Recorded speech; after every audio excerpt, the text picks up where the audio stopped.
குட்டி கரடி.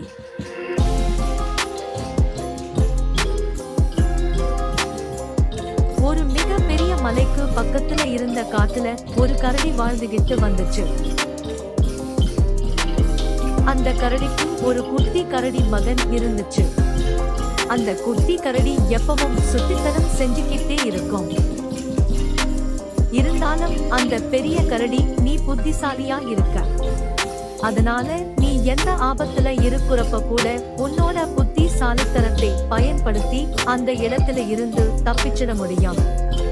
அதனால எப்பவும் புத்திசாலித்தனமா யோசிச்சு நடந்துக்கணும் சொல்லுச்சு. ஒரு நாள் உணவு தேடி பெரிய கரடி காட்டுக்குள்ள போச்சு. அப்ப அந்த குட்டி கரடிக்கு ரொம்ப போர் அடிச்சுச்சு. உடனே தானும் காட்டுக்குள்ள போய் பார்த்தா என்னாலும் தோணுச்சு குட்டி கரடிக்கு. உடனே மெதுவா நடந்து காட்டுக்குள்ள போக ஆரம்பிச்சுச்சு கரடி. காட்டுக்குள்ள போன குட்டி கரடி சுத்தித்தனமா எல்லா பாறையிலையும் ஏறி குதிச்சு விளையாடுச்சு.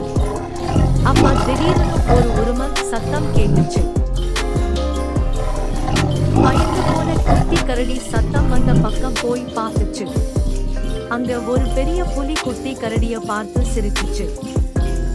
உடனே பயந்து போன குட்டி கரடி என்ன சாப்பிட போறீங்களான்னு கேட்டுச்சு. உடனே புலி சொல்லுச்சு, கண்டிப்பா கரடி கறி சாப்பிட்டு ரொம்ப நாள் ஆச்சு, அதனால நீதான் எனக்கு இன்னைக்கு மதிய உணவுன்னு சொல்லுச்சு. இதை கேட்ட குட்டி கரடிக்கு பயமா இருந்தாலும் எந்த சூழ்நிலையில இருந்தாலும் புத்திசாலி தனத்தை பயன்படுத்தினா தப்பிச்சிடலாம்னு அவங்க அப்பா சொன்னது ஞாபகத்துக்கு வந்துச்சு. உடனே தைரியத்தை வர வச்சுக்கிட்டு குட்டி கரடி சுத்தி முத்தியும் பார்த்துச்சு. அப்பத்தான் அவங்க ஒரு பாறைக்கு பக்கத்துல நிக்கிறதையும் அந்த பெரிய பாறை ஒரு சின்ன பாறையில் முட்டி நிக்கிறதையும் பார்த்துச்சு. குட்டி கரடி எப்படியாவது இந்த சின்ன பாறையை பிடிச்சு இழுத்தம்னா அது அந்த புலி மேல விழுந்து அமுக்கிடும், நாம தப்பிச்சிடலாம்னு நினைச்சுச்சு. ஆனா அந்த சின்ன பாறையை தன்னால இழுக்க முடியாது, அதுக்கு தனக்கு பலமும் இல்லைங்கிறத புரிச்சுக்கிடுச்சு குட்டி கரடி. அப்பத்தான் அந்த புத்திசாலியான குட்டி கரடிக்கு ஒரு புது யோசனை வந்துச்சு. உடனே புலிகிட்ட கேட்டுச்சு, உங்களுக்கு ரொம்ப பெரிய பலம் இருக்காமேன்னு. அதுக்கு அந்த புலி சொல்லுச்சு, ஆமாம், இந்த காட்டுல சிங்கராஜா யானைக்கு அப்புறம் எனக்கு தான் பலம் அதிகம்னு சொல்லுச்சு. இத கேட்ட கரடி சொல்லுச்சு, நான் இன்னைக்கு உங்களுக்கு சாப்பாடா மாறினதுல ரொம்ப சந்தோஷம். என்ன எப்படியும் நீங்க சாப்பிட போறீங்க, இருந்தாலும் எனக்கு உங்க பலத்தை காமிங்க, எனக்கு ரொம்ப ஆசையா இருக்குன்னு சொல்லுச்சு. உடனே புலி சொல்லுச்சு, என்ன செஞ்சு என்னோட பலத்தை நிரூபிக்கிறது, இந்த மரத்தை அடிச்சு உடைக்கட்டுமான்னு கேட்டுச்சு. அத நானே செஞ்சுடுவேனே, இங்க பாருங்க இந்த பெரிய பாறை, இத தூக்குங்க பார்க்கலாம்னு சொல்லுச்சு.